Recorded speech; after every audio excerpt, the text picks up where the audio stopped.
Jadi ini share screenku sudah kelihatan atau belum di kalian? Udah, Ju. Ya, Jum. Oke, siap. Aku langsung mulai aja dari soal kita ya. Oke, kita mulai dari nomor satu di sini. Pada orang lansia, resiko jatuh itu disebabkan karena beberapa faktor ya pasti ya. Kalau dari pilihannya yang paling mungkin itu muskuloskeletal sama sistem saraf pusat. Karena kalau pada orang tua kan otot ya ototnya udah atrofi, terus tulang-tulangnya kan sudah pada rapuh ya. Jadi pasti kan itu menyebabkan daya sokongnya kan turun. Terus kalau sistem saraf pusat itu kalau pada orang tua kan juga bisa gangguan pada cerebellum ya. Jadi keseimbangannya terganggu dan hal itu menyebabkan orang tua atau lansia itu cenderung gampang jatuh. Jadi jawabannya yang C itu untuk nomor satu ya. Oke, berikutnya kita lanjut ke nomor dua ya. Di sini ada gambar refleks primitif. Sebenarnya gambarnya gini ya, sama kayak di soal cutting. Jadi di gambar ini dokternya ini lagi ngagetin bayinya. Jadi dokter ini bukan nganggur atau kurang kerjaan dia ngagetin bayinya, tapi dokternya ini lagi mengetes fungsi saraf pusatnya bayi. Nah, refleks dokter yang ngagetin bayi. Jadi kalau kalian ditemukan gambar seperti ini jawabannya adalah moro reflex. Jadi tujuan daripada moro reflex ini adalah buat memeriksa kondisi saraf pusat bayi. Nah, buat refleks primitif ada beberapa juga yang umum yang kalian harus tahu juga. Di sini ada grabs reflex. Jadi grabs itu menggenggam. Jadi tangan tangan daripada si bayi itu bakal memegang ya apa ya menggenggam lah ya, menggenggam tangan dokternya. Grabs. Kalau kebalikannya grabsnya adalah pelantar. Jadi kalau grabs tadi di tangan, kalau pelantar itu di kaki. Ya sama aja nanti dikasih tumpuan eh, telapak kaki bayinya tuh bakal langsung menekuk gitu. Itu pelantar. Terus kalau routing reflex itu gisep. Jadi caranya nanti ditaruh jari, terus ditaruhkan di apa ya? Jaring itu ditaruh di dekat mulutnya si bayi. Nanti bayi itu seperti seakan-akan ngisep. Jadi ini untuk ngelatih kemampuan bayinya ngisep gitu. Kalau routing reflex ya.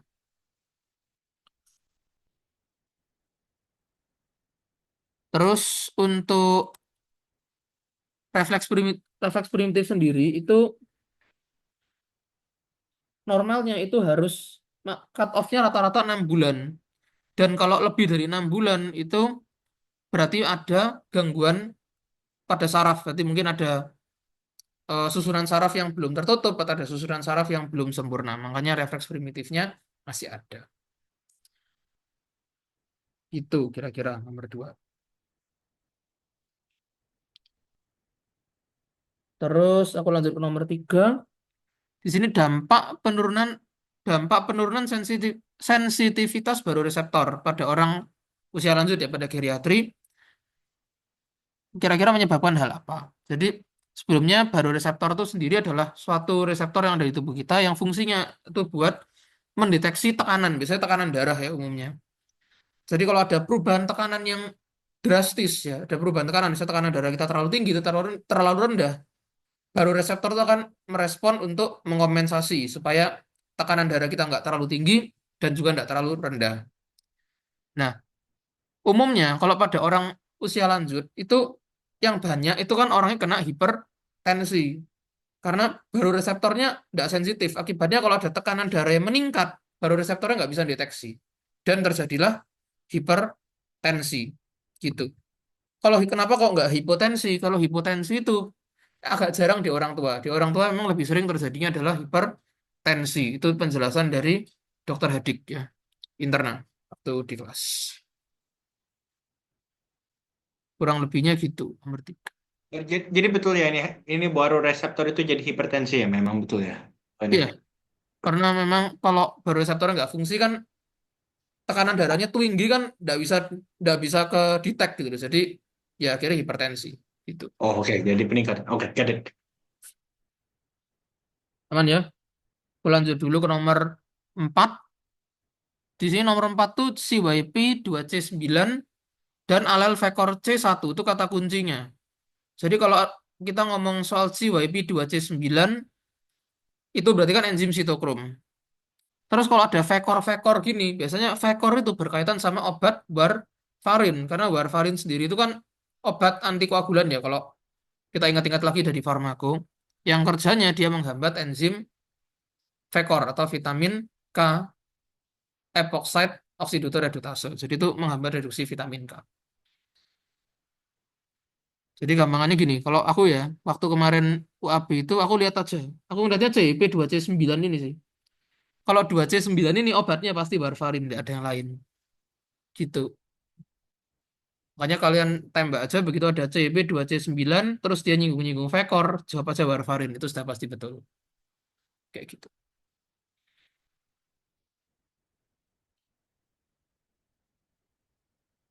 Oke, aku lanjut dulu ke nomor 5.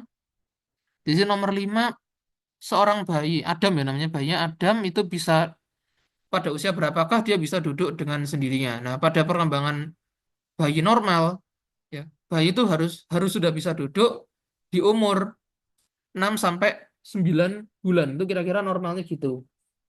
Nah, ini ada di PPT-nya Dokter Hana. Nah, terkait gambar ini atau gampangannya yang inilah ya, kalian mau ingat. Jadi awalnya kan bayi itu pasti meringkuk. Bayi itu pasti meringkuk kayak gini awal-awal meringkuk. Terus dia bisa kayak apa ya, kayak ngepleng gitu ya istilahnya.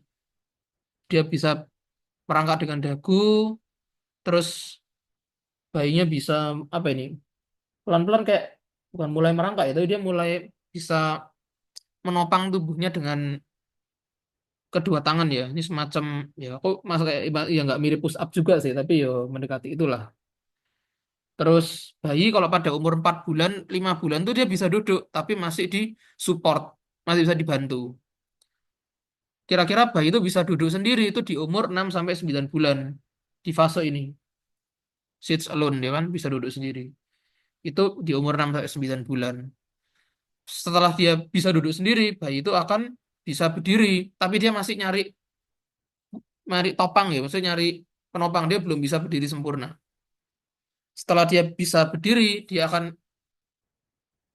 merangkak ya, ini merangkak dulu nih. Dia bisa merangkak, terus selanjutnya merangkak tuh umur 10. Ini kadang-kadang bisa ditanya juga. Jadi umur 10 bayi bisa apa? Umur 10 bayi sudah bisa mulai merangkak.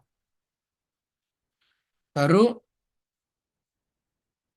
di umur 11 bulan tuh dia bisa jalan, tapi masih bisa, tapi masih harus dibantu. Jadi nggak bisa kalian lepas gitu. Kalau bayinya umur 11 bulan terus dilepas ya pasti jatuh karena belum sempurna. Seorang bayi itu baru bisa betul-betul jalan sendiri tanpa dibantu pada usia kira-kira 12 bulan. 12 bulan itu berarti dia umur 1 tahun. Jadi kalau ada bayi yang 1 tahun belum bisa jalan sendiri, itu berarti kemungkinan ada sesuatu yang aneh. Berarti ada patologis di sana atau kelainan. Ini kalian bisa review lagi ya gambar ini kadang karena bukan kadang ya, bahkan sering kali memang ditanya terkait milestone-nya bayi. Itu. Terus aku lanjut ke nomor 6. Di sini terkait family gen ya. Jadi pada dasarnya family gen itu adalah kelompok gen ya. Sekelompok gen yang berfungsi untuk memproduksi faktor transkripsi. Dan faktor transkripsi tadi itu bisa mengatur ekspresi gen ya. Jadi itu bisa diekspresikan, bisa direpresi, dan itu dibantu sama morfogen. Morfogen itu apa? Morfogen itu contohnya kayak growth factors. Terus hormon-hormon, zat kimia itu adalah morfogen. Itu yang membantu. Ya. Jadi di sini nomor 6 dari pilihan A sampai E itu betul semua kecuali yang D. D itu salah kalau kita jeli, ya teliti. Salahnya option D itu mentranslasikan. Nah, DNA jadi RNA kan harusnya transkripsi, bukan translasi. Translasi itu adalah RNA jadi protein. Kayak gitu, kira-kira. Bisa ya, kira-kira nomor 6. Aku lanjut dulu ke nomor 7. Di sini pada proses embriogenesis apa yang terjadi? Di proses embriogenesis yang pasti terjadi adalah apoptosis. Jadi apoptosis ini bukan digunakan buat ngematiin janinnya ya, tapi dia untuk mengeliminasi elemen-elemen yang seharusnya sudah nggak perlu ada di bayi. Misalnya ductus thiroglossus itu kan menghubungkan tiroid sama lidah. Nah, itu kalau pada bayi yang mau mendekati lahir atau semakin tua, ya itu akan dimatikan dengan cara apoptosis. Jadi supaya elemen-elemen yang nggak perlu itu nggak ada. Tulang ekor itu kan juga ketika bayinya lahir kan memang sudah nggak ada. Itu karena proses apoptosis terjadi. Jadi untuk nomor 7 ini jadi yang mereka nggak tanyakan itu sebenarnya kayak misalnya bukan hyperplasia misalnya kayak gitu. Jadi mereka tuh minta ini ya tentang apa yang dinonaktifkannya ya buat embriogenesis ya ini. Ya, betul. Biasanya buat sesuatu yang memang nggak dibutuhin ketika bayi itu lahir ya udah dihilangin. Caranya ngilangin apoptosis kayak gitu. I see. Oke. Lanjut nomor 8. Di sini protein proapoptosis. Ini ada di PA sama di PPT Bioket ya, PPT Pak Isom. Jadi kita harus tahu dulu mana apoptosis kan kalau gini, proapoptosis. Jadi ada beberapa protein yang termasuk proapoptosis. Contohnya itu semua golongan kaspase. Kaspase 9, 8, 3, 7, 6, sama 2 itu semua adalah proapoptosis. Terus sitokrom C dari mitokondria dan juga BAX. Jadi BAX itu juga termasuk proapoptosis. Jadi itu semua memicu sel buat mati. BCL2 itu adalah satu-satunya yang anti apoptosis. Jadi di sini yang bukan proapoptosis adalah BCL2 karena BCL2 itu bersifat anti apoptosis. Jadi selnya nggak akan mati kalau ada BCL2-nya. Itu. Selanjutnya kita ke nomor 9. Ya. Perubahan fisiologis pada ibu hamil yang dapat mempengaruhi farmakokinetik obat. Kecuali, nah berarti suruh cari yang salah kan kalau kecuali gini. Nah, pada ibu hamil sendiri, volume plasma itu memang meningkat. Volume plasma meningkat. Terus kadar protein plasma memang menurun ya, karena cenderungan hipoalbumin kalau ibu hamil. Terus cardiac output itu pasti naik. GFR atau glomerular filtration rate itu awalnya naik, terus pelan-pelan dia akan turun. Tapi pertama naik dulu ya. Terus pengosongan lambung memang semakin panjang ya, memang semakin ditahan. Jadi supaya nggak langsung keluar gitu makanannya. Terus memang terjadi perubahan ekspresi sitokrom P450 pada hepar itu betul juga karena memang pada ibu hamil itu ada beberapa obat yang kadarnya justru bisa meningkat, ada beberapa obat yang kadarnya justru karena turun. Itu karena enzim sitokrom P450-nya itu berubah tergantung kekuatan metabolisme obatnya nanti ya. Itu sorry, maksudnya itu bisa mempengaruhi kekuatan metabolisme obat. Jadi itu harus itu akan menyebabkan dokter-dokter itu harus menyesuaikan dosisnya buat ibu hamil.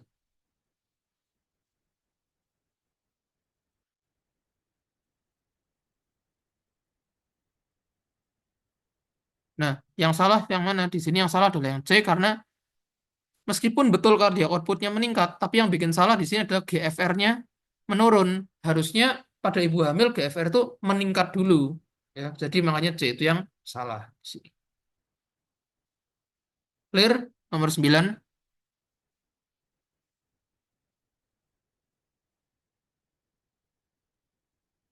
Ya ada jawaban aku lanjut ya. Nanti kalau ada yang bingung tanyakan di akhir. Di sini selanjutnya nomor 10, kerusakan membran sel ya. Kerusakan membran sel itu pada dasarnya terjadi karena aktivasi fosfolipase. Jadi fosfolipase itu kan dari namanya aja kelihatan kan. Berarti substratnya fosfolipid. Kalau ada ase berarti dia adalah enzim yang fungsinya jebol atau ngerusak fosfolipid. Kalau fosfolipidnya dijebol otomatis membran selnya rusak dan akhirnya selnya mati. Gitu. Sedangkan yang lain itu tidak nyambung ya. Endonuklease itu buat motong DNA, tidak berhubungan. ATPase buat motong ATP. Influx natrium sama kalsium itu sebenarnya bisa aja mempengaruhi bisa saja nyebabin kerusakan membran sel. Tapi kalau ditanya spesifik ke membran selnya, kita jawabnya fosfolipase. Karena natrium sama kalsium itu kan juga menyebabkan beberapa mekanisme yang lain, nggak cuman ke membran selnya aja gitu loh. Ya. Jadi kalau mau spesifik ke membran selnya jawablah fosfolipase. 10 clear? Ada yang mau ditanyain?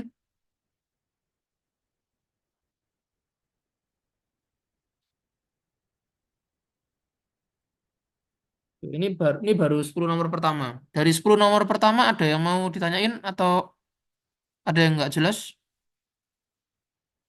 Oke, aman ya. Nanti kalau udah aman ya kita Baik, baik. kita lanjutin di akhir ya kalau ada yang nggak aman.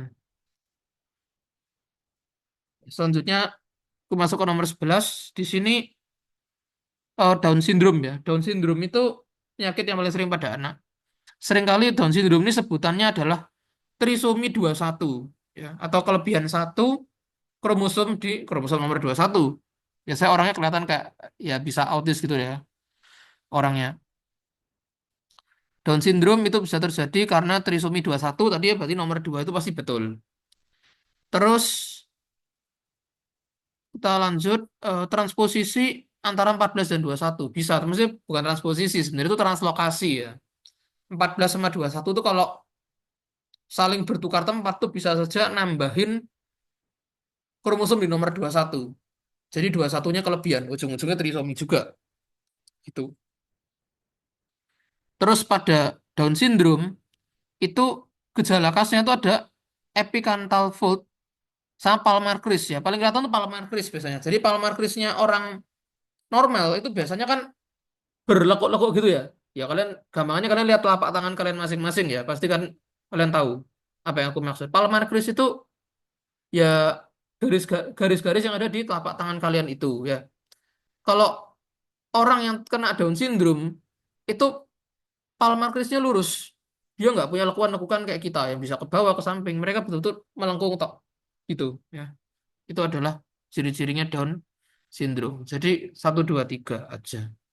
Empatnya nggak masuk. Radial aplasia itu bukan punya Down syndrome, tapi punya penyakit yang lain. Cuman jujur aku agak lupa karena aku gak nyari itu penyakit apa. Nanti kalau seandainya aku nemu itu ada di penyakit apa, nanti langsung aku share supaya kalian buat pengetahuan aja.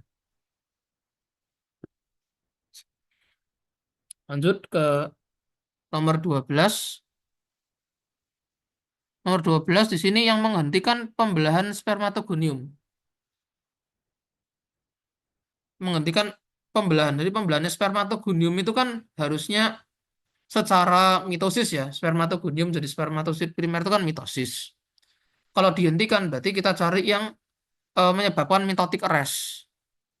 Di sini salah satu gen ya yang menyebabkan mitotic arrest itu adalah PDG2. Itu ada di catatannya dokter Faiza. Itu betul-betul dokter Faiza yang jelasin secara lisan. Memang di PPT nggak tertulis. Itu. Jadi jawabnya PDG2.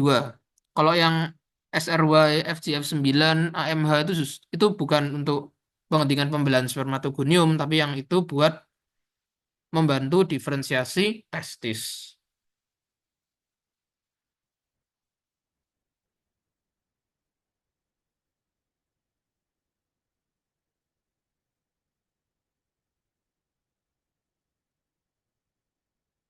Ya, lanjut nomor 13 di sini spina bifida. Nah, spina bifida itu secara pengertian adalah penyakit ya kelainan neural salah satu kelainan neural tube defect di mana tulang belakangnya bayi itu tidak bisa nutup sehingga keluar kayak semacam pelembungan gitu ya. Itu spina bifida. Spina bifida itu karena yang nggak bisa nutup adalah caudal neuropor. Aku mikirnya sih dulu tuh kayak wah spina bifida. Spina kan berarti spine ya. Nggak mungkin dong kranial. Kalau cranial neuropor itu nyebabin anencefali atau bayinya nggak punya otak karena otaknya nggak bisa terbentuk. Kalau kranial, kalau spine berarti kan lebih bawah daripada cranial. Ya aku mikirnya langsung caudal neuropor kayak gitu. Kalau yang CDE itu nggak ada hubungannya sama spina bifida, makanya bisa langsung dieliminasi aja.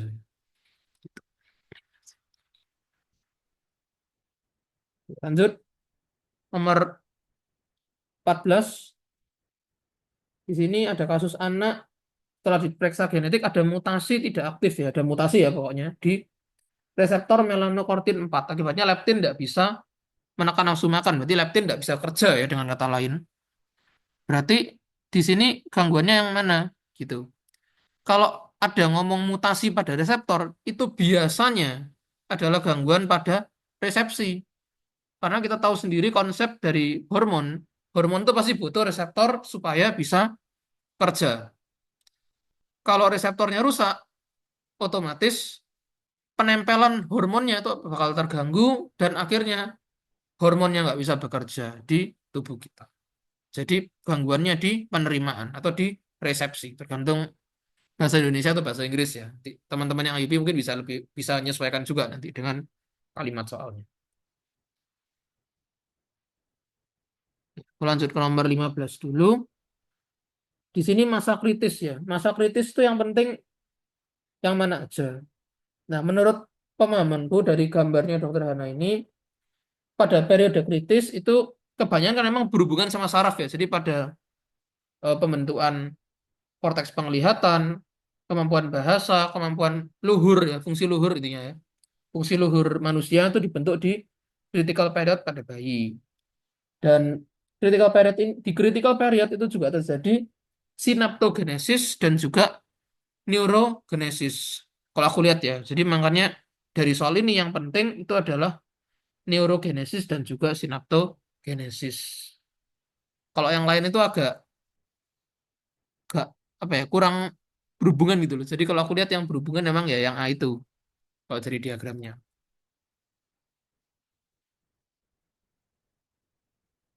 Oke, aku lanjut ke nomor 16 ya di sini. 16 di sini penyebab terjadinya Parkinson. Jadi Parkinson itu secara pengertian adalah turunnya dopamin karena sel-sel penghasil dopaminnya itu ya rusak itu. Sel-sel penghasil dopaminnya kalau rusak, namanya substansia nigra yaitu di midbrain. Kalau itu seandainya menipis, ya dopamin yang keluar akan turun dan akhirnya terjadilah Parkinson. Jadi di sini patofisiologinya karena kehilangan neuron dopaminergik. Dan kalau neuron dopaminergiknya itu hilang, bakal terjadi penumpukan alfasin protein ya. Alfasin protein dan itu bakal nyebabin terjadinya Lewy bodies. Jadi Lewy bodies itu ini, kelihatan ya gambarku. Dia kayak badan ya, kayak semacam apa ya? Kalau dibilang kayak ganglion ya enggak juga sih, tapi kayak kaki gini loh bentukannya. Enggak akan ditunjukin gambarnya kok. Tapi yang penting supaya ada bayangan nih. Lewy bodies itu yang mana sih? Yang ini. Gitu. Itu karena adanya penurunan dari neuron dopaminergik terutama pada midbrain di substansia nigra. Makanya 1 dan 3 itu adalah patofisiologi dari Parkinson. Sedangkan 2 sama 4 di situ apa 2 sama 4? 2 sama 4 di situ deposit dari amyloid beta. Amyloid beta itu adalah kasusnya Alzheimer. Ditambah lagi sama kehilangan neuron progresif. Hilangnya neuron progresif itu berarti kan eh, sarafnya sudah nggak berfungsi secara normal ya. Makanya bisa pikun orangnya. Gitu. Makanya kalau ditanya Parkinson 1 dan 3. Seandainya besok dibalik ditanya patofisiologi Alzheimer 2 dan 4. Amyloid beta protein dan juga hilangnya neuron secara progresif. Terutama di hipokampus. Makanya orang yang Alzheimer itu pasti pikun. Gitu.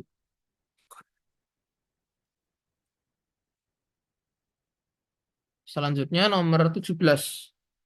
Nomor 17 di sini obat yang harus diperhatikan pada trimester 3 kehamilan. Ya, ini tentang teratofarmakologi. Kita cocokkan ya pilihannya di sini. Di sini yang betul jawabannya 2 dan 4. Nanti aku bahas satu persatu kenapa kok yang lain itu salah ya. Di sini kodein karena aktivitas CYP2D6 menurun. Nah, ini kurang tepat ya karena emang nggak ada penjelasan lebih lanjut tentang CP2D6 ya kalau dari wilayahnya dokter Anet. Terus satu salah berarti tiga kan juga salah ya. Tiga di sini, captopril itu secara efek samping ya, secara teori benar memang dia menyebabkan batuk. Tapi kalau pada ibu hamil dia bukan masalah nyebabin batuk.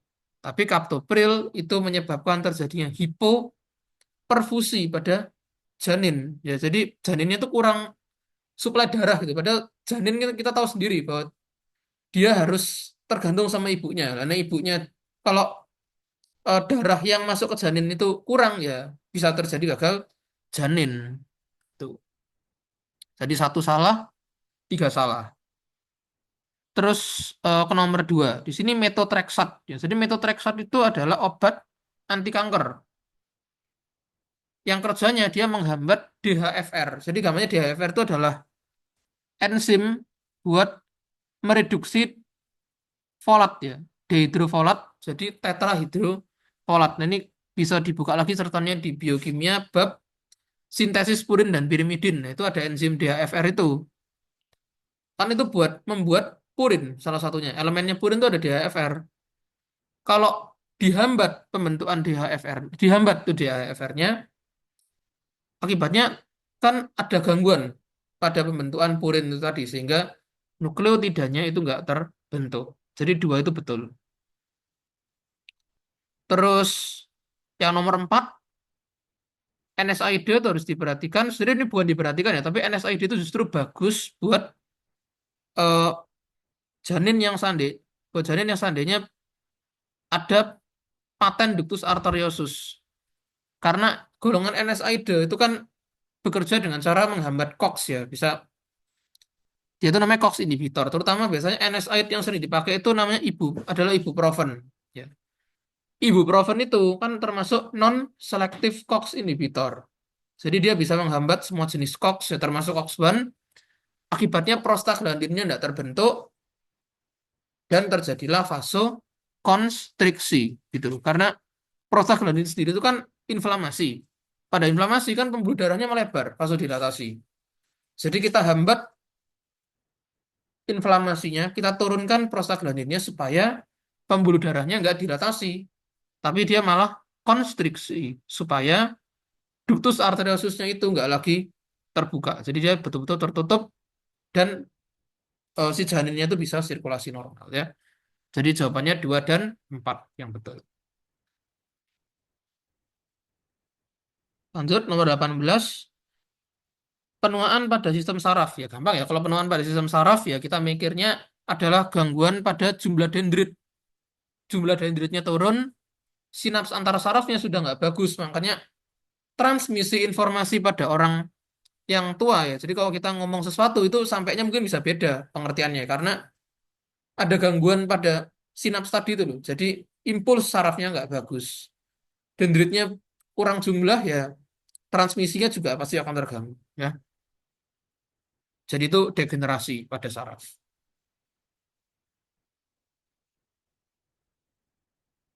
Terus nomor 19, obat yang bisa menembus plasenta.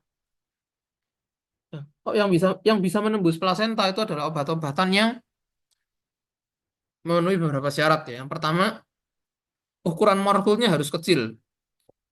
Obatnya harus larut lemak. Terus harus berupa drug. Habis itu harus dalam posisi dia free drug. Free drug itu maksudnya nggak terikat protein apapun dan harus dalam posisi yang netral. Jadi yang bisa menembus di sini pilihannya adalah yang C. Obat yang tidak terionisasi atau yang nggak punya muatan apapun itu akan lebih gampang menembus. Ini berkaitan sama peristiwa ion trapping. Kalau ada ion trapping obatnya nggak bisa masuk. Gitu aja. Lanjut nomor 20 ya. Di sini nomor 20 ada partial hepatektomi pada pasien yang dilakukan partial hepatektomi jadi dipotong livernya, tiba-tiba livernya bisa tumbuh normal ya. Bisa tumbuh bukan tumbuh normal, itu maksudnya bisa bisa balik ke ukuran yang sebenarnya atau ukuran yang normal. Ini proses apa? Ini adalah proses hyperplasia. Jadi hiperplasia itu adaptasi sel di mana jumlah selnya itu bertambah. Sehingga biasanya ukurannya juga ikut bertambah karena jumlahnya bertambah. Kalau hipertrofi itu hanya spesifik ukurannya yang bertambah. Lawan katanya atrofi. Atrofi itu penurunan massa ya, penurunan massa sel ya karena jarang dipakai, kurang suplai nutrisi. Kalau metaplasia itu perubahan jenis sel dewasa, biasanya epitel. Bisa squamous jadi kolumnar, itu biasanya pada GERD, squamous, squamous jadi kolumnar. Atau kebalikannya pada pasien yang suka ngerokok, metaplasianya jadi squamous karena kena paparan zat kimia, jadi epitelnya pernapasan yang harusnya kolumner itu bisa tambah cemet ya, jadi squamous akibatnya. Itu. Oke. Ini 20 nomor pertama clear atau ada yang mau ditanyain dulu sebelum kita lanjut?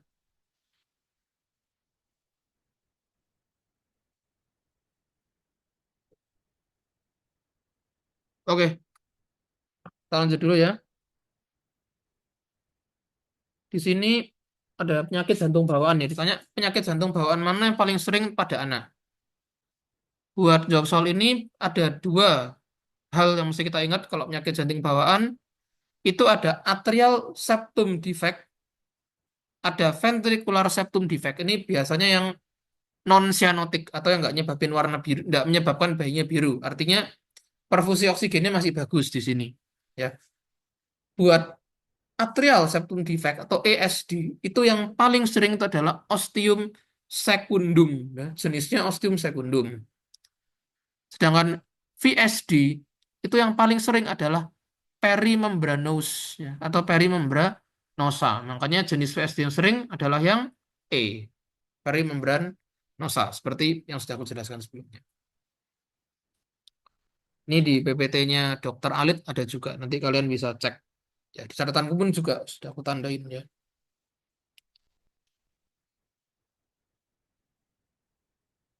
Ini yang anak-anak aja kok tulisannya. Didapatkan pada anak-anak itu tulisannya. Anak-anak toh. Ya, dewasa enggak.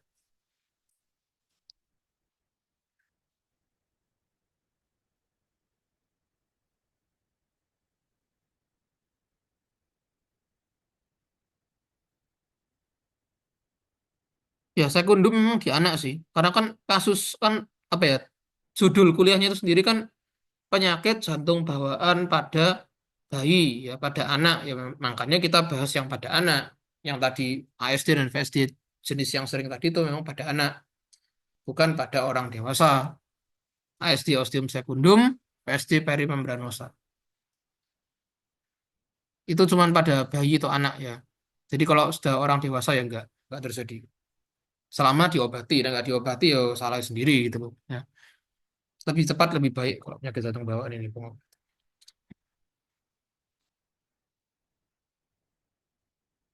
Oke, di sini 22 hormon mana reseptor sitoplasma. Jadi kalau ada soal yang nanya hormon reseptor sitoplasma itu adalah hormon yang steroid atau hormon yang tidak larut air, gampangannya gitu. Di sini kayak LH, FSH, oksitosin, epinefrin itu semuanya hormon peptida. Kalau peptida pasti larut air. Nggak mungkin di sitoplasma reseptornya. Hormon peptida reseptornya pasti di membran. Hormon steroid reseptornya di sitoplasma. Di sini hormon yang steroid apa aja? Di sini adalah progesteron. Dia adalah hormon seks. Nah, terkait hormon ini mungkin boleh kalian catat juga. Jadi di dalam tubuh manusia, mayoritas hormon itu adalah peptide, peptide hormon. Dan sedikit hormon itu steroid. Hormon steroid itu contohnya apa aja? Nah, yang pertama adalah semua hormon seks. Jadi androgen dan turunannya androgen ya, testosteron itu semuanya hormon steroid. Estrogen juga, progesteron juga itu steroid. Kelompok pertama yang steroid itu adalah seks hormon.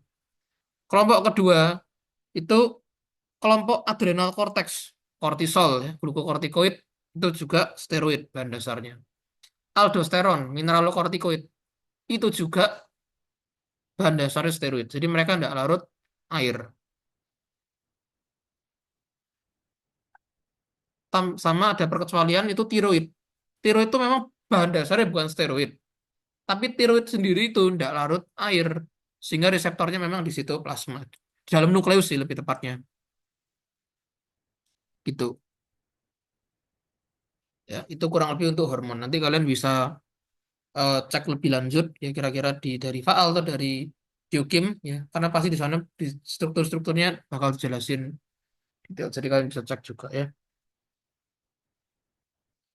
Di sini ditanyakan hormon mana yang buat diferensiasi ovarium. Kok diferensiasi ovarium itu gennya adalah golongannya WNT4, WNT4. Nah, aku ngerti gini, ovarium kan punya wanita, jadi ya WNT4 itu kan mirip tulisan wanita, ya udah, berarti pilih aja yang WNT4 kalau ditanya yang buat ovarium. Kalau yang BCDE, SOX9, FGF9, anti Mullerian hormon itu justru adalah antagonisnya WNT4. Justru mereka itu menyebabkan ovarium regresi dan testis berdiferensiasi. Tuh. Oke, aku lanjut ke nomor 24. Next. Di sini ditanyakan pada proses fertilisasi sperma itu berikan sama reseptor yang ada di zona pelusida pastinya. Kalau kalian lihat di PPT-nya yang awal-awal itu disebutkan kalau reseptornya itu namanya ZP3 dan ZP4. Jadi jangan bingung, artinya ZP itu adalah zona pelusida. Di sanalah sperma nanti berikatan supaya dia bisa nembus ya. Kalau dia bisa nembus zona pelusida kan dia bisa masuk ke dalamnya ovum dan sempurnalah ya pembelahan mitosisnya sempurnalah pembelahan meosisnya si ovum itu, si oosit sekunder ya.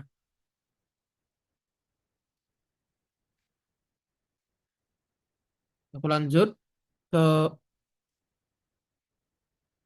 mitosis ya. Kalau mitosis sendiri itu yang sudah pasti benar adalah yang C, karena prinsipnya mitosis itu dia untuk menghasilkan dua sel anak yang secara genetik itu memang identik ya atau sama dengan induknya. Karena pada proses mitosis sendiri itu tidak terjadi crossing over. Dan kalau kita lihat pilihannya A, B, D, sama E itu semuanya adalah elemennya pembelahan meiosis. Karena homolog pairing. Jadi kalau dia ngomong kromosom homolog itu sudah pasti adalah hubungannya sama meiosis. Kalau sister kromatid itu biasanya berhubungannya sama mitosis atau sama meiosis 2, tergantung konteks soalnya nanti. Kak, dia ngomong crossing over itu pasti punyanya meiosis. Pada mitosis tidak terjadi crossing over sama sekali. Itu sebabnya kalau di meiosis ya itu bisa terjadi variasi karena adanya crossing over ya. Crossing over itu tukar-tukaran gen ya. Akibatnya kan bisa terjadi variasi atau bisa beda-beda keluarnya gitu. Ya. Lanjutnya nomor 26 di sini yang menjadi Pak axial skeleton. Axial skeleton itu sebenarnya dari mesenkim. Dari mesenkimal ya. Mesenkimal itu sebenarnya dari mesoderm. Lebih tepatnya adalah para aksial mesoderm. Cuman di pilihannya nggak ada ini. Dan kalau aku lihat yang lain tuh agak nggak nyambung sih. Kayak neuroectoderm kan pasti dia jadi susunan saraf pusat biasanya.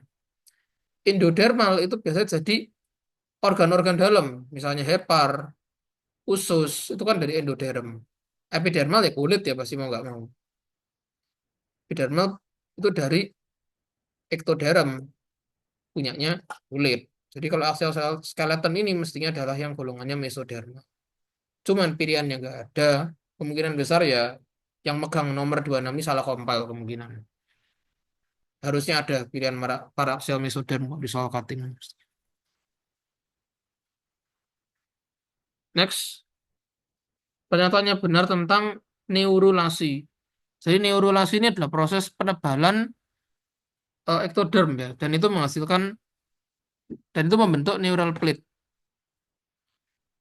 Dan neural plate nanti bisa bisa berlanjut menjadi tabung saraf dan itulah yang namanya neurulasi. Jadi yang A ya jawabannya. Kalau B, C, D sama E itu adalah prosesnya gastrulasi.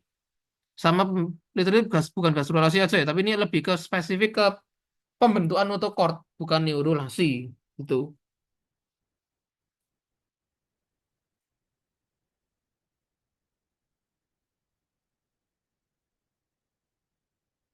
Oke, selanjutnya nomor 28 pada minggu ketiga. Minggu ketiga perkembangan embrio itu kira-kira di hari ke-15 sampai hari ke-21. Apa aja yang terjadi di situ? Kalau di hari ke-21 di situ notochord itu sudah terbentuk sempurna. Karena kan notochord itu nutup itu di hari ke-20. Ya. Jangan kalau pilihan yang lain nggak cocok ya, pasti. Diferensiasi genital itu harusnya minggu ke-9 sampai minggu ke-12. Penutupan anterior neuropor itu mestinya hari ke-25 atau 26. Terus denyut jantung berdenyut itu di hari ke-27 harusnya. Terus kalau yang D, lipatan itu biasanya di minggu keempat terjadinya. Jadi bukan itu ya. Jawabannya yang E paling betul. Next, 29, nomor 29. Gen yang terdapat dalam satu famili, ciri-cirinya apa aja nih dari PPT Dr. Berin ya. Jadi pada satu famili yang sama, gen itu pasti punya fungsi yang mirip. Dia pasti mengatur protein yang sama.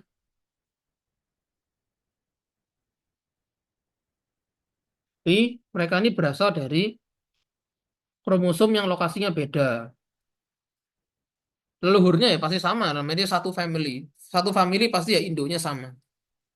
Kita ulangi lagi, kalau satu gen itu termasuk dalam satu family, berarti induknya pasti induknya sama, fungsinya mirip atau sama, protein yang diatur itu pasti sama tuh.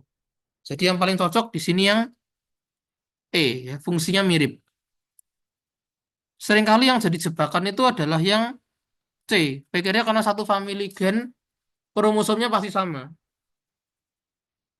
Padahal kalau orang kan seringkali mikirnya gitu ya. Kalau kromosomnya, kalau dia satu family berarti berasal dari kromosom yang sama. Tapi kenyataannya nggak begitu. Kalau kita lihat sendiri, misalnya pada fibroblast growth factor ya. Ini kan satu family.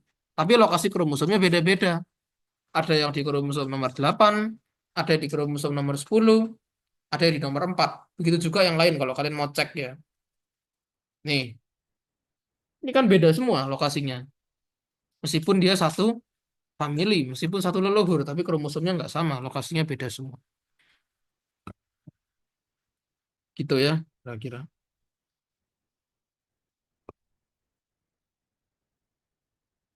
Lanjut, terakhir nomor 30. Lanjut nomor 30 ya, di sini. Gen autosom yang bekerja sama dengan SF1 untuk meningkatkan konsentrasi AMH. Di sini, ya kalau dari gambar ini, SF1 itu harus bekerja sama dengan SOX9 supaya konsentrasi AMH meningkat.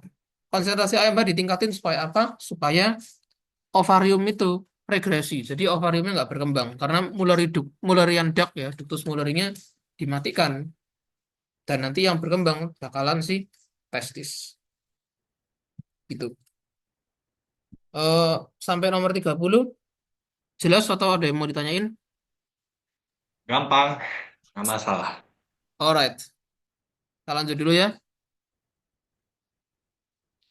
Nomor 31 pemendekan telomer. Nah, gampangnya gini guys, kalau kalian cek di PPT-nya Prof. Gondo, mayoritas penyakit-penyakit itu pasti ada pasti disebabkan karena disebabkan oleh pemendekan telomer. Makanya di sini aku jawabnya semua.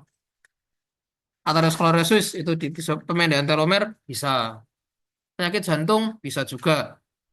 Hepatitis bisa. Dia tuh nggak salah dan tulisannya telomer attenuation. Attenuation berarti kan telomernya tambah pendek ya. Juga bisa.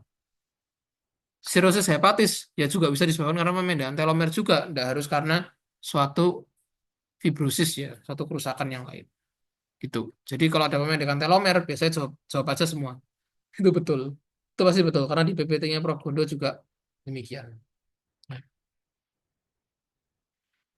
terus sini nomor 32 duduk sendiri. Duduk sendiri itu termasuk kemampuan motorik kasar. Karena kalau duduk kan tidak mungkin kita pakai otot-otot tangan. Pasti kan pakainya otot-otot di daerah bokong ya istilahnya atau daerah gluteal. Itu kan pakai otot-otot skelet ya. Kalau sudah ngomongnya otot itu pasti adalah motorik kasar. Kalau motorik halus itu biasanya yang banyak melibatkan tangan, contohnya gambar, nulis, jahit itu motorik halus. Duduk, lari, jalan itu motorik kasar. Ya, itu perbedaan mendasar dari motorik kasar dan motorik halus. Nomor 33, babbling. Nah, bayi normal itu biasanya babbling sekitar umur 4 sampai 6 bulan. Cuman pada umumnya babbling itu pada umur 6 bulan biasanya. Babbling itu ya apa ya? Aku jujur nggak bisa menceritakan ya. Ya ini kalian harus ketemu sama bayi sih biar tahu. Jadi babbling itu kayak apa ya? Bayi ini nggak bisa, bayi kan belum bisa ngomong secara sempurna ya. Jadi mereka bisa mengeluarkan suara-suara itulah disebut babbling. Ya, umumnya umur 6 bulan munculnya. Ya.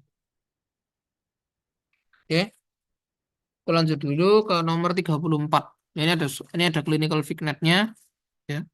Intinya di sini ibunya itu minum kodein sama paracetamol, terus bayinya itu meninggal karena kebanyakan morfin ya. Nah, di sini kata kuncinya adalah CYP2D6 dan juga kodein. Jadi CYP2D6 ini adalah enzim yang fungsinya untuk memetabolisme kodein jadi morfin. Jadi kodein ini belum aktif, belum aktif modelnya. Kalau morfin itu adalah bentuk aktifnya. Jadi supaya bisa kerja, semua kodein harus diganti jadi morfin beserta dengan turunannya. Jadi hal yang paling mungkin terjadi di sini adalah CYP2D6 pada ibu itu meningkat. Nah, kalau CYP-nya meningkat, otomatis kan banyak kodein yang dirubah jadi morfin. Akhirnya jumlah morfinnya meningkat dan masuk ke bayi. Akibatnya bayinya terjadi morfin toxicity atau keracunan morfin. Itu. 35. Di sini Marfan syndrome ya. Tanya Marfan syndrome. Jadi sindrom Marfan itu karena mutasi pada fibrilin 1. Jadi fibrilin 1 ini adalah struktur protein. Jadi dia nggak berhubungan sama enzim, reseptor, DNA atau protein. Tapi dia di level struktural. Makanya mutasinya itu di struktur proteinnya. Yang B jawabannya. Lanjut. Nomor 36. Usia lanjut yang ditandai dengan penurunan fungsi jaringan. Kalau dia ngomong ada usia lanjut itu sindroma geriatrik. Tapi kalau seandainya usia lanjutnya dihilangkan, cuman penurunan fungsi aja, itu disebut sama degenerasi secara umum. Penurunan fungsi jaringan itu degenerasi. Tapi kalau dia ngomong usia lanjut, itu jadi geriatri. Gitu. Akhirnya. Terus nomor 37, apoptosis pada kondisi patologis ya. Apoptosis itu kematian sel yang harusnya bisa fisiologis, bisa patologis. Kalau buat menghilangkan elemen yang nggak perlu tuh yang fisiologis, tapi yang patologis pun juga bisa terjadi pada apoptosis. Itu contohnya pada kematian sel tumor. Kematian sel karena sitotoksik itu juga patologis karena biasanya sel sitotoksik T itu mematikan kuman atau benda-benda asing dari luar ya. Dan itu kan terjadi dari proses inflamasi tubuh ya. Makanya patologis itu selain kematian sel tumor ya. Terus nomor 38, keberhasilan farmakoterapi pada geriatri ini yang mulai dengan dosis yang rendah. Terus dievaluasi, kalau kurang baru dinaikin. Kalau kelebihan ya diturunin gitu. Pada orang tua karena fungsi organnya sudah terganggu, jadi otomatis proses obat ya baik farmakokinetik ataupun farmakodinamiknya itu bakal berubah banget sama anak muda. Jadi bisa saja obat dengan dosis yang sama kita kasih ke anak muda ya dia nggak ada apa-apa. Tapi kita kasih ke orang tua bisa terjadi apa-apa.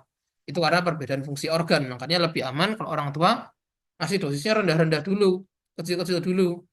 Terus nanti dievaluasi efek klinisnya, keluar nggak efek sampingnya. Efek sampingnya nggak keluar, naikkan. Habis dinaikkan, kok efek sampingnya malah keluar, turunkan lagi. Jadi itu yang dimaksud dengan dikasih dosis rendah terus dinaikkan. Kayak gitu maksudnya. Lanjut, nomor 39, sinyal transduction itu buat apa aja? Yang pasti buat regulasi gen, itu regulasi itu ya ekspresi dan juga represi ya, aktivasi dan represi. Jadi setiap benda, ya, setiap organ di tubuh kita tuh bisa beda ya karena ada aktivasi atau represi dari gen ya, meskipun susunannya itu sama. Di tubuh kita tuh semua, semua bagian ya, semua bagian atau semua part tuh pasti susunan gennya itu sama, tapi ada yang diaktifkan, ada yang nggak diaktifkan. Makanya itu disebut dengan regulasi gen. Proliferasi itu pasti buat proses pertumbuhan, apoptosis itu buat kematian. Ya. Kalau nekrosis itu nggak perlu sinyal transduction, karena nekrosis itu karena suatu jejas secara langsung. Biasanya karena zat kimia, karena stres oksidatif, atau karena ion-ion atau enzim-enzim tertentu. Itu juga langsung menyebabkan kematian sel tanpa proses signaling. Gitu. Selanjutnya nomor 40, X-linked recessive. Ya. X-linked recessive itu di sini adalah buta warna. Ini sudah aku tulisin juga eh, genotipnya apa, fenotipnya apa. Ya. Kalau X-link ya berarti terpaut sama X. Ciri-cirinya, kalau X-link resesif itu biasanya kalau cowok kena itu dapatnya dari ibunya. Karena kan kromosom X dapat dari ibu.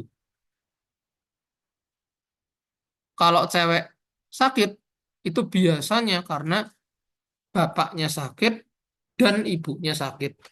Itu ciri-cirinya X-link resesif. Ya. Contoh penyakitnya di sini adalah buta warna. Tapi contoh-contoh penyakit yang lain mesti tahu juga. Biasanya umum X-linked resesif selain buta warna adalah hemofilia. Apapun jenisnya itu pasti adalah X-linked resesif. Kalau thalassemia itu bukan X-linked tapi thalassemia itu autosom resesif. Fenilketonuria autosom resesif juga. Akondroplasia autosom dominan. Alzheimer itu bisa dominan, bisa resesif dan juga bisa multifaktorial ya. Tapi rata-rata kalau Alzheimer itu aku baca di jurnal mana itu dia bilangnya lebih ke multifaktorial. Ya karena otaknya misalnya nggak pernah diasah, ya itu ya bisa aja degenerasi akhirnya. Jadi lobus temporalnya atrofi, orangnya bisa pikun. Itu karena nggak pernah diasah. Makanya solusinya untuk mencegah Alzheimer adalah asah. Harus sering-sering asah otak ya dengan belajar dan sebagainya pada orang yang sudah usia lanjut ya. Untuk mencegah Alzheimer yang lebih parah, itu yang dilakukan. Tuh, ya. Sampai nomor 40 aman atau ada yang mau ditanyain? Hmm,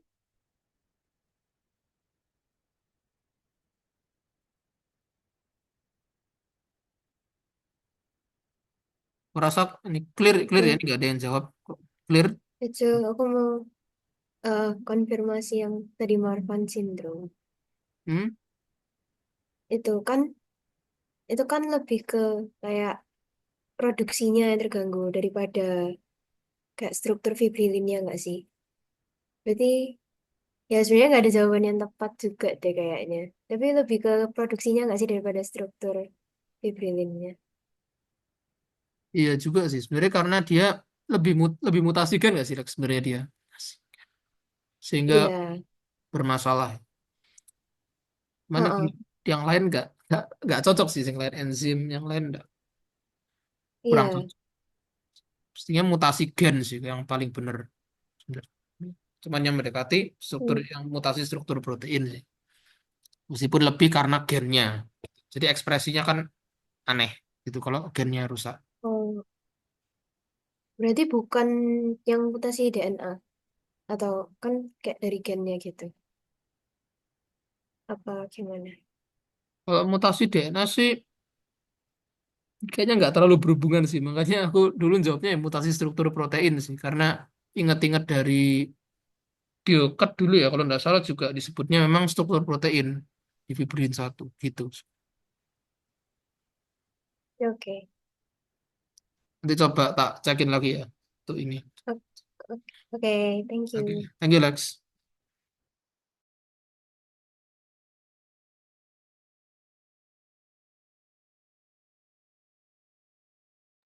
Oke, kalau lanjut nomor 41, di sini hipotiroidisme ini kayaknya kurang lengkap ya soalnya. Hipotiroidisme ini lebih mungkin ini karena resistensi tiroid ya. Berarti gangguannya di penerimaan tiroid ya. Pasti kalau resistensi di situ.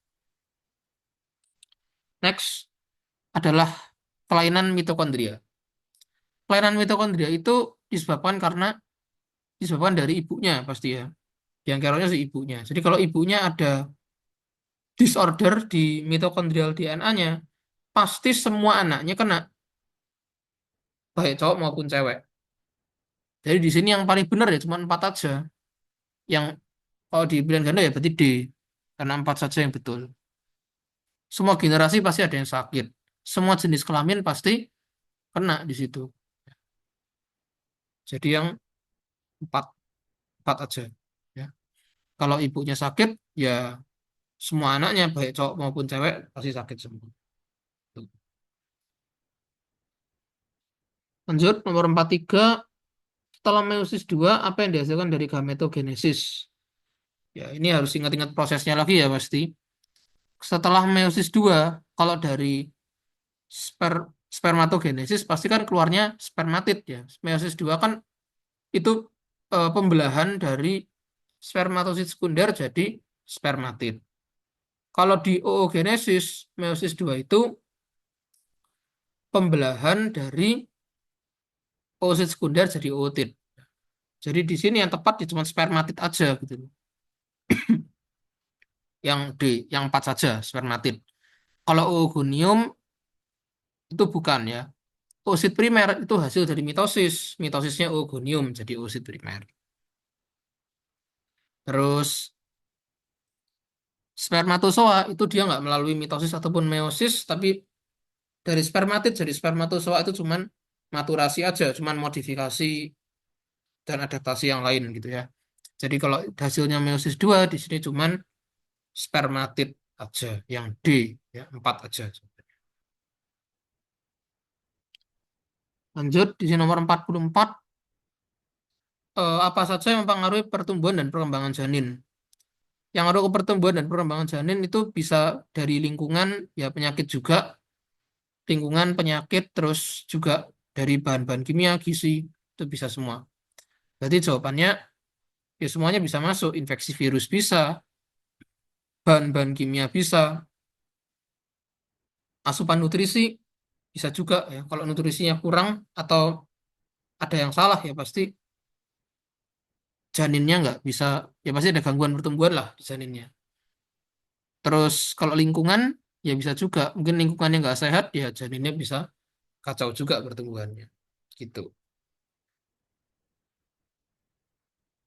Oke, terus next kita ke nomor 45, hoax ya. Ini terkait family gene. Hoax ini minim dibilang gen yang minim kerusakan ya terjadi. Kenapa? Karena hoax sendiri itu adalah gen yang vital, istilahnya punya fungsi yang penting dalam perkembangan. Jadi kalau begitu gen hoax itu hilang, pasti letal atau mati embrionya, nggak bisa bertahan dia. Ya. Yang C jawabannya.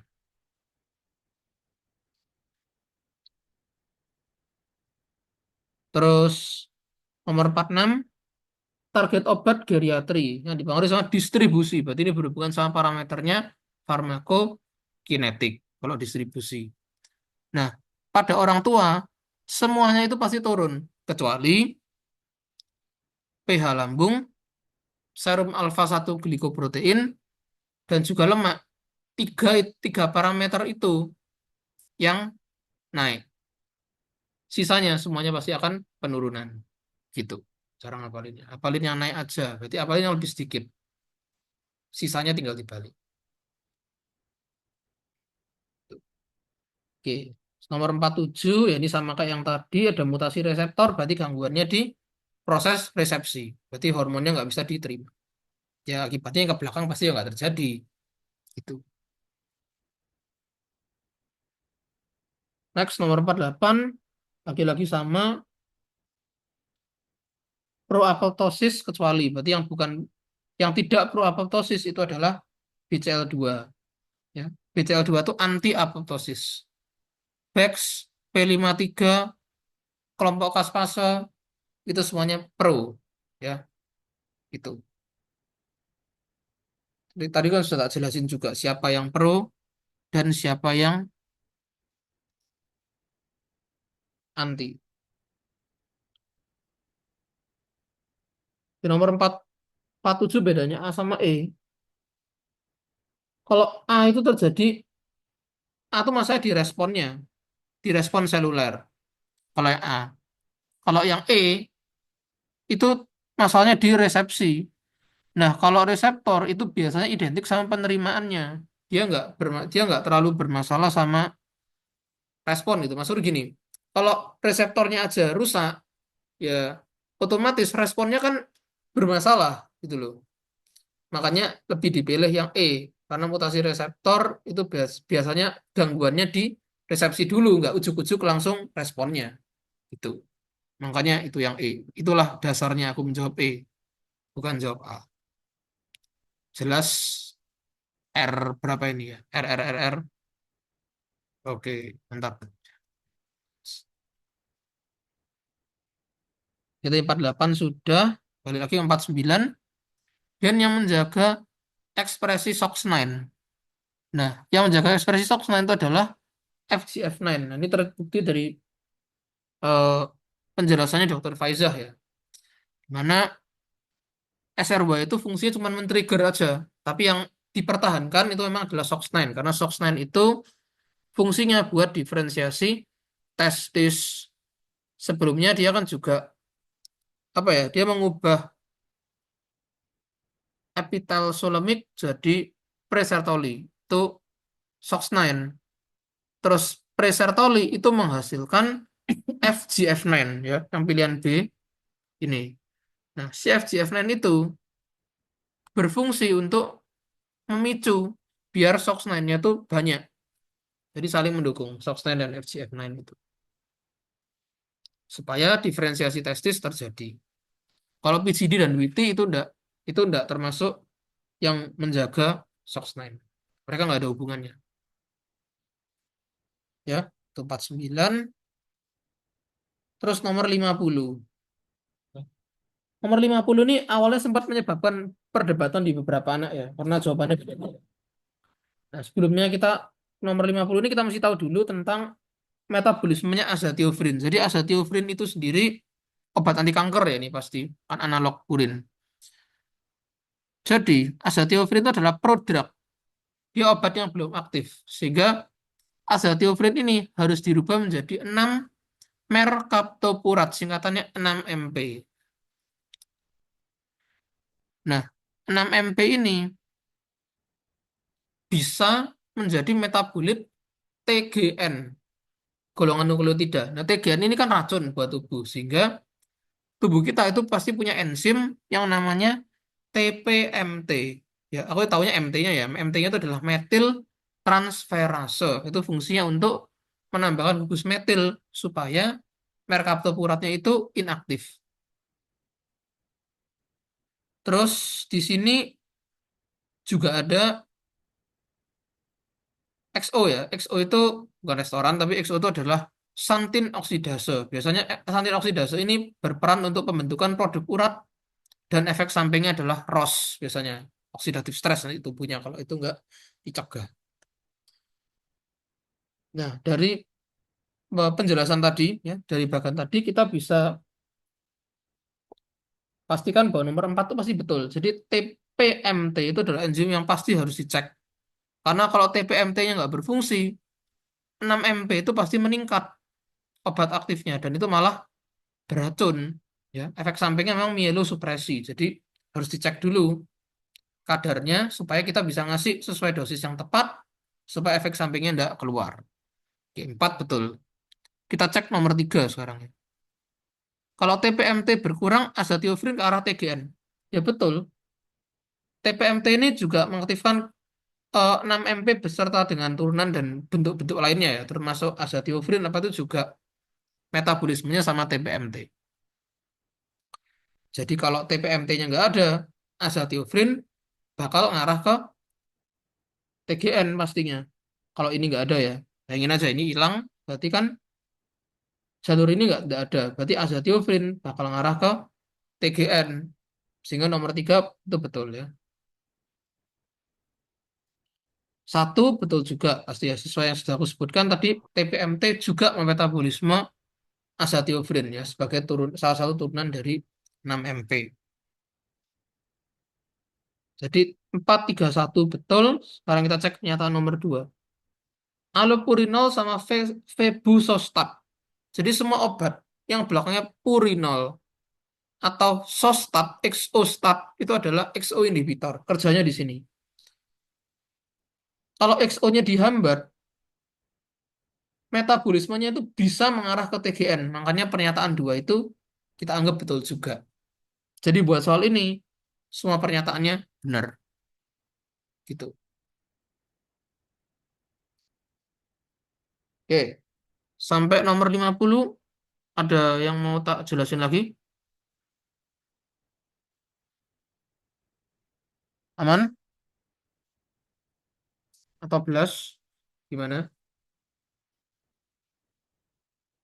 Oke, aman ya. Kita masuk dulu ke nomor 51. Gen yang berasal dari sel Sertoli dari prekursor sel Sertoli untuk memaintain atau menjaga kadar resorption tertinggi ini sudah tak sebutin tadi itu adalah FGF9 ya. Dari sebagiannya sudah kelihatan ya ini. Jadi SOX9 tadi itu bisa memicu perubahan epitelsolemik jadi pre-Sertoli di mana pre-Sertoli itu akan menghasilkan FGF9 ya. FGF9 ini akan mengubah pre-Sertoli jadi Sertoli. Sekaligus nanti FGF9 ini juga membantu untuk membuat SOX9 itu kadarnya tetap tinggi. Gitu. Ya. 52 juga sama, spermatogonium dihambat untuk melanjutkan meiosis itu oleh gen PGD2 tadi ya. PGD2 kan tadi mitotic arrest ya. Jadi udah jelas untuk 51 dan 52 karena di atas tadi juga sudah dijelaskan. Oke, nomor 53. Ini perubahan epigenetik. Epigenetik itu secara sederhananya adalah perubahan ekspresi gen tanpa dipengaruhi susunan genetik. Jadi susunan genetik itu sama, nggak ada yang berubah. Tapi proses ekspresinya bisa saja diatur. Jadi bisa berubah. Gitu. Contohnya remodeling kromatin, metilasi asetilasi itu pasti kan bisa ngaruh ya. Susunan gennya sama tapi ditempeli gugus metil, ditempeli gugus asetil, ekspresinya bisa berubah. Ada yang keluar, ada yang nggak keluar. Tuh. Non-coding RNA, Mirna, Sirna, Pirna itu juga bisa ngaruh ke transkripsi DNA. Kalau misal karena terutama Mirna ya, mikro RNA itu kalau nempel di rantai DNA-nya, ribosomnya nggak bisa masuk. Jadi kan nggak bisa ditranslasi, ujung-ujungnya nggak bisa ditranslasikan gitu. Jadi ekspresi gennya kan nggak keluar. Pokoknya kalau dia ada metilasi astilasi itu pasti adalah epigenetik. Yang bukan proses epigenetik itu adalah ketidakseimbangan protein, baik itu sintesis, degradasi atau modifikasinya. Itu betul-betul berhubungannya langsung sama gennya, bukan di luar gen. Itu 3.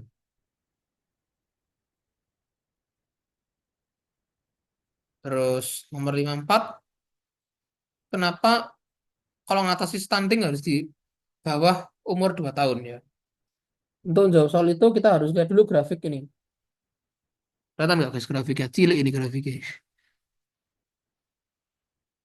Atau kalau mau jelas ya kita lihat di sini grafiknya ya. Jadi grafik ini artinya sebenarnya adalah pada kira-kira usia 2 tahun ya di sini itu perkembangan itu cepat banget.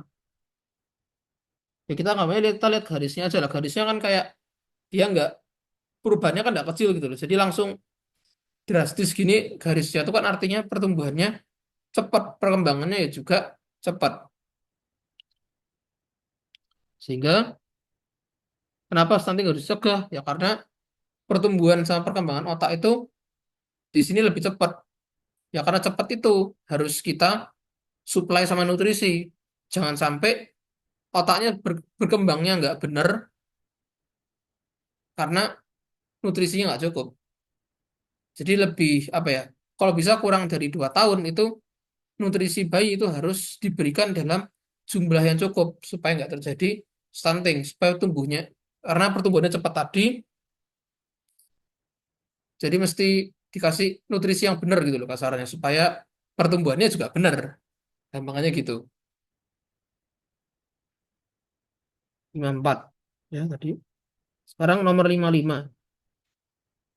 Di sini pengurangan massa tulang itu namanya apa ya? Kalau pengurangan massa tulang itu biasanya disebabkan karena pengeroposan tulang biasanya. Pengeroposan tulang namanya osteoporosis. Osteoartritis itu radang jadi nggak masuk. Sarkopenia penurunan massa otot jelas bukan.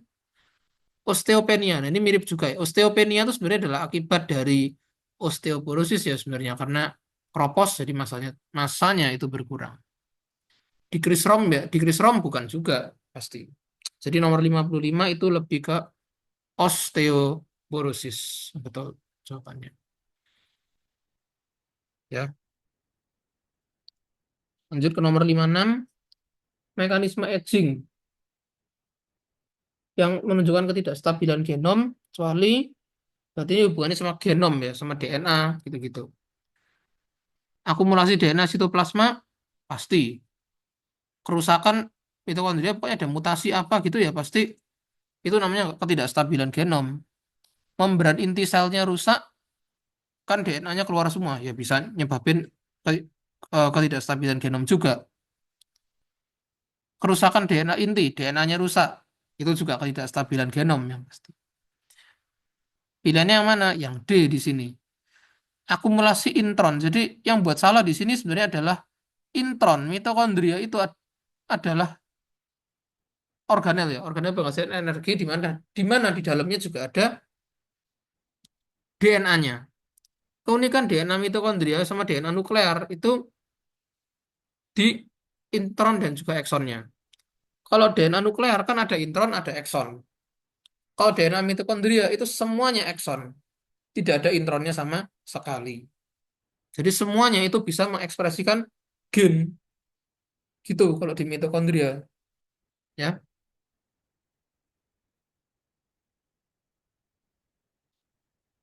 Terus aku lanjut ke nomor 57. Nomor 57, laki-laki 75 tahun demensia. Demensia itu karena atrofi. Atrofi mana? Atrofi lobus temporal. Ditanya, saya tanya ya. Lanjut nomor 58, permulaan gastrulasi. Gastrulasi itu diawali dari primitive streak, yang garis itu ya. Saya bayangin, ya itu primitive streak. Primitive streak nanti bakal jadi primitive node. Jadi kalau dia jalan terus, ya itu bisa jadi primitive node ya. Node namanya node ya, nodus ya. Bentuknya seperti bulatan gitu. Jadi mulainya itu dari kaudal gastrulasi. Ini primitive streak, garis dari garis ini, yang garis tok dia jadi suatu benjolan ya, namanya primitive node. Primitive node ini fungsinya buat regulasi pembentukan embrio. Jadi supaya tahu mana organ yang harus didahulukan, mana organ yang ditaruh terakhiran. Jadi yang mengatur adalah primitive node.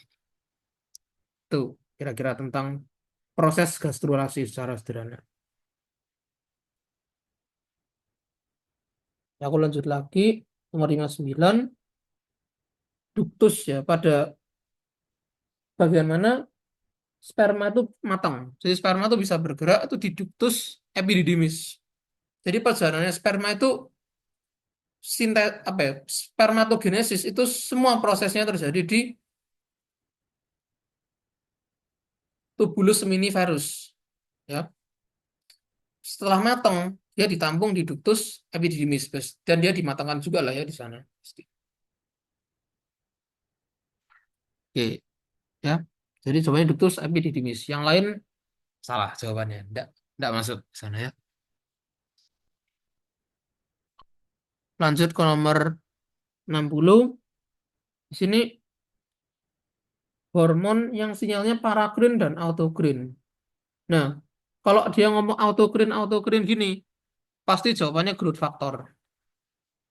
Growth factor itu memang dihasilkan sama sel itu dia bisa buat ngasih tetangganya supaya sel yang lain tumbuh, atau growth factor itu bisa dikasihkan ke dirinya sendiri supaya dirinya yang tumbuh. Itu biasanya pada sel kanker. Makanya sel kanker itu kadang nggak mati-mati ya karena itu.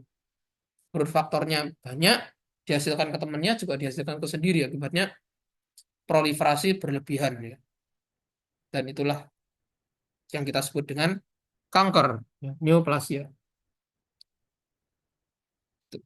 Oke, sampai 60 jelas. Ada yang mau ditanyain?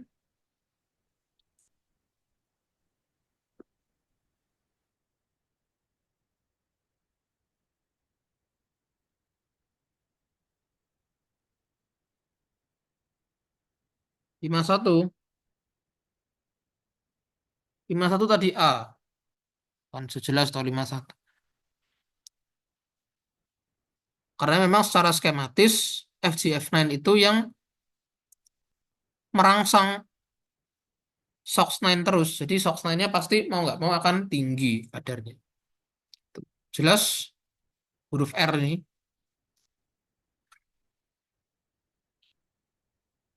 Oke. Kalau jelas aku lanjut dulu ya ke nomor 61. 61 lagi-lagi absorpsi ya nanya.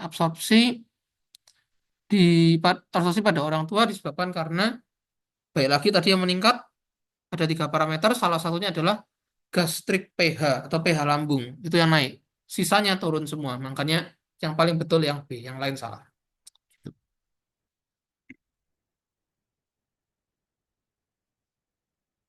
Ya, aku lanjut ke nomor 62. Distribusi di farmakogeriatri itu disebabkan penurunannya, maksudnya penurunan distribusinya itu disebabkan karena peningkatan alfa 1 glikoprotein. Itu juga salah satu dari 3 parameter yang memang malah meningkat pada orang tua. Sedangkan yang lain kayak cairan tubuh, cardiac output itu yang lain malah turun. Akibatnya obatnya nggak bisa terdistribusi dengan baik. Sebenarnya hubungannya alfa 1 glikoprotein sama distribusi itu kayak gimana? Hubungannya kayak gini. Jadi kalau obat-obatan yang terikat kuat sama alfa 1 glikoprotein, ya bakal susah dilepas ya. Maksudnya free drug-nya bakal turun dalam tubuh. Gitu. Jadi alfa 1 glikoprotein ini analog seperti albumin. Jadi fungsinya sebagai transporter juga. Gitu. Semakin kuat ikatannya, berarti semakin susah dia lepas, semakin susah dia terdistribusi. Gitu. Jadi nomor 63 sama.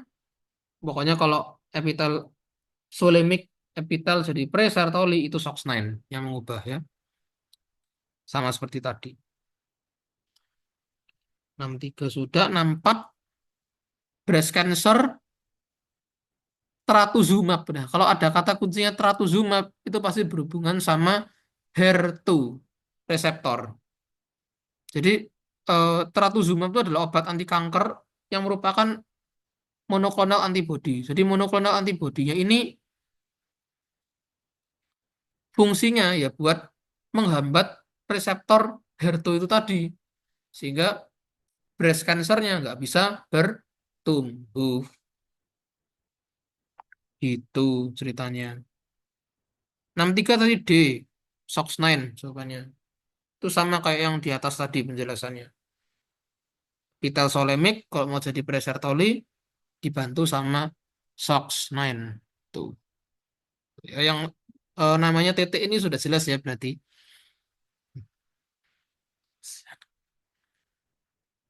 Alright, let's go. Kita lanjut lagi 65. Oke, ini penyakit-penyakit aneh-aneh nih namanya. Jujur aku agak males belajar gini-gini ini ya. Ya, di sini progeria akibat DNA repair dan juga telomer. Nah, di sini yang tak perhatikan sebagai kata kunci adalah telomernya. Kalau kerusakan telomer itu cuma ada dua penyakit.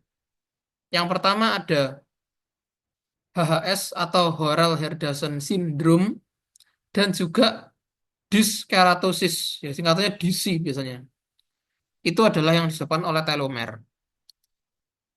Kalau yang HGPS, NGPS, EPS, RD itu karena masalah apa ya, nuclear envelope ya. Pada saat nanti kita cocokin lagi di PPT-nya Prof. Gono. Tapi memang tulisannya gitu, envelope, ya nuclear envelope or something gitu loh. Ya, kalau yang lain-lain. Yang jelas kalau telomer ya udah pikir aja HHS atau DC, tergantung besok di pilihan gandanya yang mana yang keluar. Itu tinggal itu yang kalian pilih. Itu. Nomor 66. Berikut yang salah ya. Salah tentang ukuran bayi intinya gitu. Ini jawabannya A yang salah ya. Pada sebagian besar bayi prematur, itu berat badannya harusnya kembali setelah 14 sampai 21 hari. Ini tertulis di sini. Nah, most preterm infant loh. Jadi pada bayi-bayi prematur, berat badannya itu baru balik normal di balik normal setelah 14 sampai 21 hari. Ya, ini jawabannya. Meskipun jawaban-jawaban yang lain ini ya agak kurang tepat juga sih. Pertambahan berat badan ini betul. 10 sampai 20 gram per kilogram per hari. Ini benar. Nah, berat badan sama lingkar kepala sama yang berat badan ini mestinya bukan per hari, tapi per minggu mestinya. Nih, week tahu tulisannya. Jadi kalau panjang itu 1 cm per minggu, lingkar kepala itu 0,5 sampai 1 cm per minggu. Jadi di sini aku buatin resumenya ya, kira-kira yang penting apa. Jadi kalau ukuran bayi yang baru lahir itu gini dia. Untuk berat badan, pertambahannya dia itu 10 sampai 20 gram per kilogram per hari. Ini pada yang normal ya. Terus kalau panjang badan itu 1 cm per minggu. Bukan per hari tapi per minggu. Jadi setiap 7 hari sekali dia nambah 1 cm. Lingkar kepala itu juga nambah 0,5 sampai 1 cm. Tapi per minggu. Ya tidak mungkin per hari juga ya. Kalau lingkar kepala nambahnya per hari ya jadi baby bus dan kepalanya besar. Pasti per minggu. Kemungkinan soalnya ini kayak dokternya salah tulis deh ini kayaknya. Nulisnya kok jadi per hari, padahal yang per hari itu cuman berat badan aja. Kalau berat badan masih masuk akal ya, kalau 10 sampai 20 gram per hari. Tapi kalau lingkar kepala, panjang badan itu pasti per minggu karena pertumbuhannya kan lebih lebih lama ya untuk kepala dan juga panjang badan. Itu. Lanjut nomor 67. 67 ini mestinya yang A ya, karena ditanyakan gerakan dari general to spesifik. Jadi urutannya itu kalau kita melihat gambar ini, yang pertama anak tuh pasti akan mengikuti wajah. Mengikuti wajah ini maksudnya ketika kita kasih sesuatu ya dia akan melirik ngikutin benda gitu, benda yang digerakkan itu, ya. Terus berikutnya bayi itu bisa menggapai, menggapai itu ya ya pegang-pegang lah ya, pegang-pegang mainannya di atas gitu, cek gitu ya, istilah ini. Terus bisa mindahin barang, urutannya berikutnya bisa mindahin barang, transfer ya. Setelah mindahin barang, bayi itu pasti menggenggam dulu, karena menggenggam itu kan lebih umum ya. Kita genggam itu kan apapun benda itu bisa kita genggam. Setelah berkembang lebih lanjut, baru bisa jumput. Genggam itu kan benda yang lebih ukurannya apa ya, cenderung lebih general ya. Kalau menjumput itu kan cenderung gerakannya lebih spesifik. Karena kita mengambil bagian yang lebih kecil. Bayinya mengambil benda yang lebih kecil. Jadi menjumput itu pasti lebih spesifik. Picking bahasa Inggrisnya. Terus kalau dia sudah bisa jumput, berikutnya dia bisa coret-coret, mulai gerakan tangannya terbentuk ini. Coret-coret dulu, dia belum bisa nulis. Nah, sering dengan perkembangan usia, dia mulai bisa menggambar. Menggambar dulu. Habisnya gambar, baru dia bisa nulis. Sekaligus sama menyusun benda-benda, itu namanya itu koordinasi tangan. Jadi, berdasarkan urutan tadi, pilihan yang paling benar adalah yang A, general to spesifik. Ikuti wajah, meraih benda, memindah barang transferring, atau transferring maksudku, terus menggenggam, terus yang paling spesifik adalah menjemput. Makanya yang paling betul itu adalah yang A jawabannya. Gitu. Ya. Terus nomor 6 Menjemput itu apa ya? apa, apa Misu? Menjemput itu apa ya? Menjemput itu sih, ntar tahun kan ya biar orang bisa tahu. Menggenggam itu kan gini, ini menggenggam. Menjemput tuh gini loh. Ini menjemput. Jemput garam, jemput pasir, jemput koin, jemput duitnya orang. Nah, itu jemput. Kalau genggam itu kita eh, menggenggam betulan. Ini genggam. Oke, Oh, oke. oh ini Masuk. jadi kalau menjemput itu seperti kita lagi pinching seperti itu ya. Kalau genggam itu menggunakan semua jari. Kalau menjemput itu menggunakan jari satu dua tok itu ya. Seperti itu Ya, ya. betul. Kayak gitu. Oke. Mantap ya. Oke, kita lanjut nomor 69. Sorry, 68 ya. Faktor penyakit jantung bawaan itu apa aja yang bukan dan yang bukan yang mana? Karena kecuali kan yang tanya. Di sini infeksi TORCH itu pasti faktor penyebab jantung bawaan karena rubel TORCH kan R-nya rubella salah satunya. Rubella itu juga bisa nyebabin penyakit jantung bawaan. Saya aku tulis triadnya rubella apa di situ. Terus genetik, kelainan genetik ya, Down syndrome itu risiko kena penyakit jantung bawaannya besar. Alkohol rokok jelas ya, bisa juga. Pencemaran lingkungan bisa. Yang tidak mungkin adalah infeksi Streptococcus. Streptococcus kelompok A ini contohnya Streptococcus pneumonia. Kalau pneumonia mah ke napas ya, bukan ke jantung kayak gitu.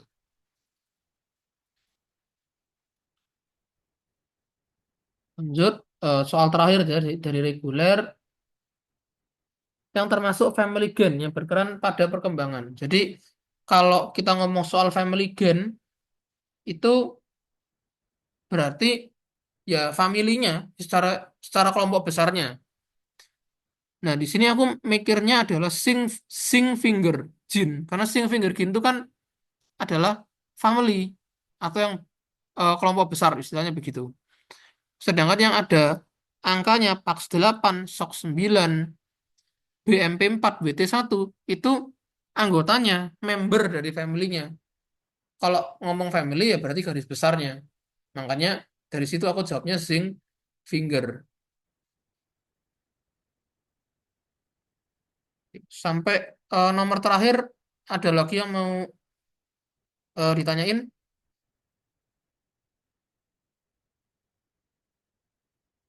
atau gimana? 54. 54 tadi A. Kalau di bawah 2 tahun, pertumbuhan perkembangannya itu cepat banget. Jadi kalau orangnya kurang gizi di umur 2 tahun itu tadi, ya pertumbuhannya jadi salah atau ada kerusakan ya. Pertumbuhannya nggak sempurna gitu. Makanya pada pertumbuhan yang cepat itu suplai nutrisinya juga harus cukup supaya perkembangannya sempurna. Tuh. ER ini apa? ER itu apa nih? Jelas ya nomor yang ER.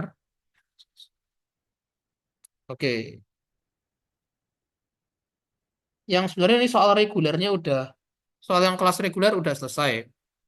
Yang IUP enaknya dibahas juga nggak ya? Sebenarnya yang IUP sama reguler itu mayoritas sama sih, cuman beda bahasanya aja gitu. Gimana guys? Hmm. Yang beda aja, yang beda aja. Oh, yang beda aja ya. Kalau gitu. Ya, gitu. Oke, ini sama, sama tadi sudah, sudah. Ada rata-rata sama kah? Kira-kira sama.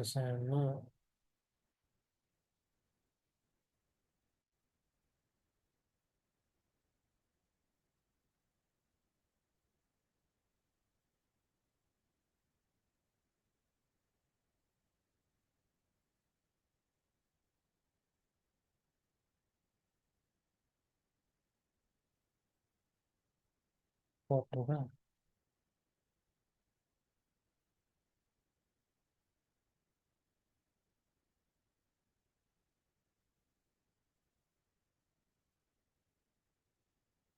Ya, mayoritas mayoritas podo kabeh kira sama semua kita lihat soalnya.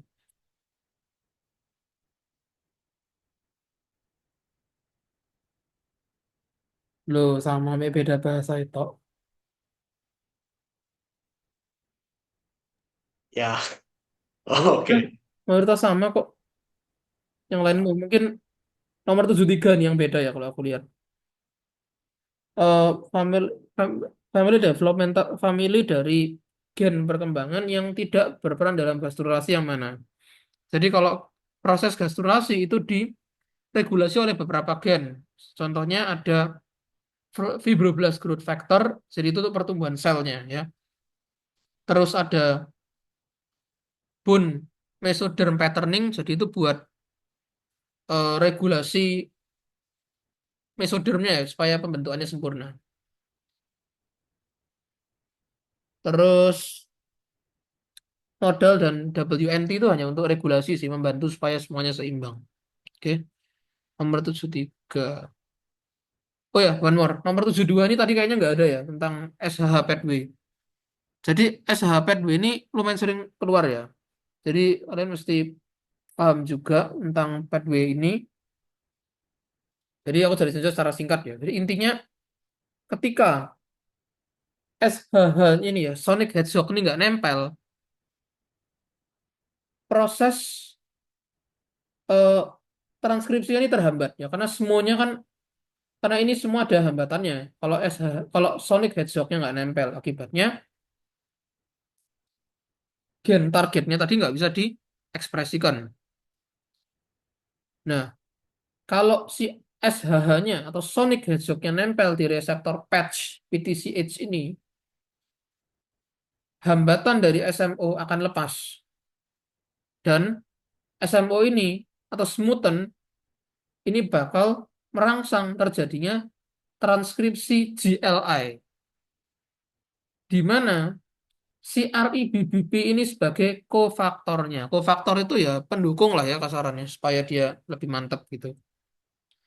Terus kalau GLI-nya sama si RBBP-nya sudah ditranskripsi semua, gennya ini bisa diekspresikan. Makanya pernyataan yang benar di sini adalah si RIBBP yang berperan sebagai kofaktor. Ya.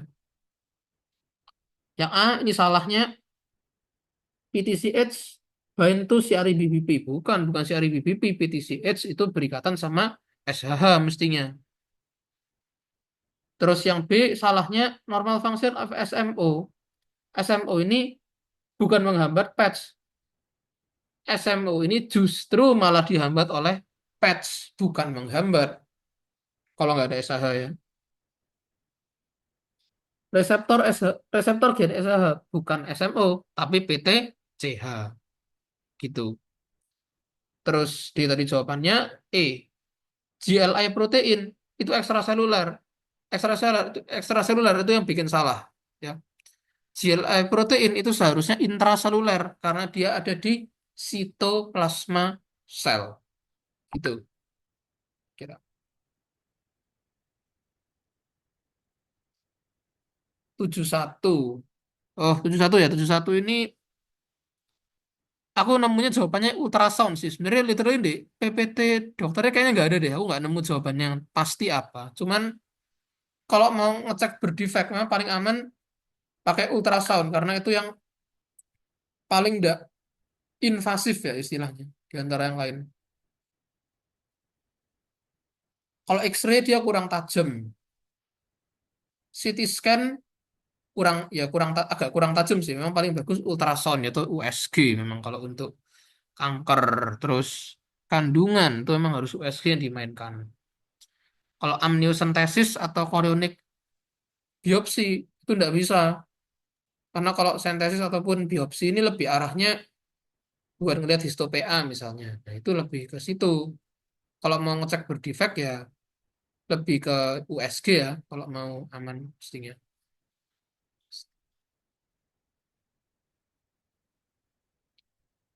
Terus saya nanya nomor 43, 43 reguler, Bang. Di atas tadi itu.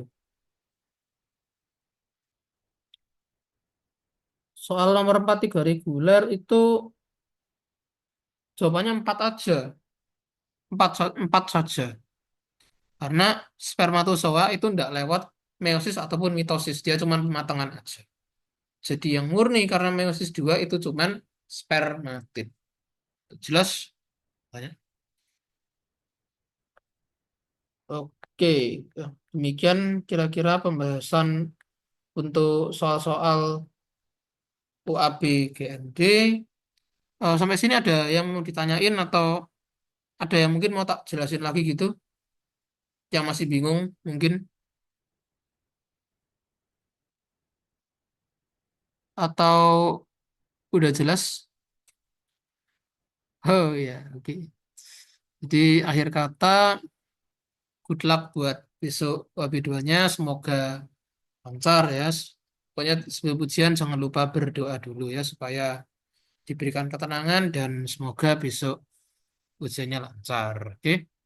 Sebelum kita akhiri, marilah kita berdoa supaya besok lancar ya. Ujiannya doa menurut agama dan kepercayaan masing-masing. Mulai.